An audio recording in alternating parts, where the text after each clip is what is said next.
حضرت ابن سیرین رحمۃ اللہ تعالی علیہ نے فرمایا ہے کہ اگر کوئی خواب میں دیکھے کہ صلح کرتا ہے تو دلیل ہے کہ اس کی عمر دراز ہوگی،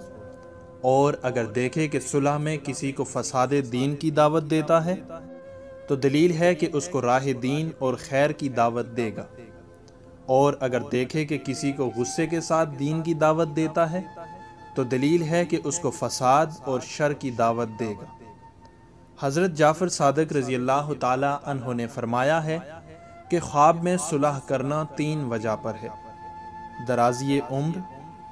قوت کی دلیل، اور پسندیدہ اعتقاد اور عمدہ خصلت، اور اللہ ہی بہتر کو خوب جانتا ہے۔